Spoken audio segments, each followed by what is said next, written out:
ഞാൻ നിങ്ങളുമായി ഷെയർ ചെയ്യാൻ ആഗ്രഹിക്കുന്നത് അമിതമായി ഉണ്ടാകുന്ന വയർ എങ്ങനെ കുറയ്ക്കാമെന്നതാണ്. ഇതുവരെ ഈ ചാനൽ സബ്സ്ക്രൈബ് ചെയ്യാത്തവർ സബ്സ്ക്രൈബ് ചെയ്യുക, അടുത്തുള്ള ബെൽ ബട്ടൺ ക്ലിക്ക് ചെയ്യുക. എന്നോട് ഒത്തിരി പേർ ചോദിച്ചത് കൊണ്ടാണ് ഈ ഒരു വീഡിയോ ഞാൻ ചെയ്യുന്നത്. അതായത് ഒത്തിരി പേർ ചോദിച്ചു അമിതമായിട്ടുള്ള വയർ എങ്ങനെ കുറയ്ക്കാമെന്ന്. സ്ത്രീകൾക്കും പുരുഷന്മാർക്കും ഒരുപോലെ യൂസ് ചെയ്യാൻ പറ്റുന്ന ഒരു കാര്യമാണ് ഇന്ന് പറയുന്നത്. അമിത വയറുള്ളവർ 8 ഗ്ലാസ് വെള്ളത്തിന് മുകളിലെങ്കിലും കുടിക്കണം.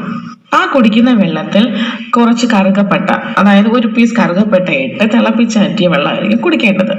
നല്ലൊരു പീസ് കറുകപ്പട്ട എടുത്ത് വെള്ളത്തിലിട്ട് തിളപ്പിച്ച് അത് 8 ഗ്ലാസ്സിൽ കൂടുതലെങ്കിലും കുടിക്കുക. അതായത് 8 or 9 ഗ്ലാസ് പറ്റുന്നത് കുടിക്കുക. മിനിമം 8 ഗ്ലാസ് എങ്കിലും കുടിക്കുക. രാവിലെ എഴുന്നേറ്റ് തിളപ്പിച്ച് വെച്ചതിന് ശേഷം ഇടയ്ക്കിടയ്ക്ക് ഈ വെള്ളം കുടിക്കുക. അതായത് രാത്രി കിടക്കുന്നതിന് മുന്നേ വരെ ഈ വെള്ളം കുടിച്ചുകൊണ്ടിരിക്കുക. അങ്ങനെ 8 or 9 ഗ്ലാസ് ഒക്കെ ഈ വെള്ളം കുടിക്കുക. കറുകപ്പട്ട ഇട്ട വെള്ളമായതുകൊണ്ട് ഈ കറുകപ്പട്ടയുടെ ഗുണം എന്ന് പറയുന്നത് നമ്മുടെ ശരീരത്തിലെ കൊഴുപ്പിനെ ഇല്ലാതെയാക്കും. അതുകൊണ്ട് ഇത് തുടർച്ചയായി കുടിച്ചുകൊണ്ടിരിക്കുക. നിങ്ങളുടെ അമിതമായ വയർ കുറയുകയും അതിനോടൊപ്പം തന്നെ ചെറിയ രീതിയിലുള്ള എക്സസൈസുകൾ ചെയ്യാൻ ശ്രമിക്കുക. അതായത് ഷട്ടിൽ കളിക്കുകയോ ഓടുകയോ ചാടുക അങ്ങനെയുള്ള എന്തെങ്കിലുമൊക്കെ ആയിട്ടുള്ള എക്സസൈസ് ചെയ്തുകൊണ്ടിരിക്കുക. കൊഴുപ്പും ഇതിനോടൊപ്പം കുറഞ്ഞുകൊണ്ടിരിക്കും. ഈ എക്സസൈസ് ചെയ്യുന്നതിനോടൊപ്പം തന്നെ ഈ വെള്ളം കൂടെ കുടിച്ചുകൊണ്ടിരുന്നാൽ വളരെയധികം പെട്ടെന്ന് തന്നെ അതിന് പ്രതിഫലം ഉണ്ടാവും. ഈ വീഡിയോ നിങ്ങൾക്ക് ഉപകാരപ്രദമായെങ്കിൽ ഷെയർ ചെയ്യുക, സബ്സ്ക്രൈബ് ചെയ്യുക, അടുത്തുള്ള ബെൽ ബട്ടൺ ക്ലിക്ക് ചെയ്യുക.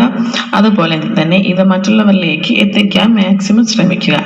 ഇനി നിങ്ങൾക്ക് ഉപകാരപ്രദമാകുന്ന മറ്റൊരു വീഡിയോയുമായി വരുന്നവരെ താങ്ക് യു.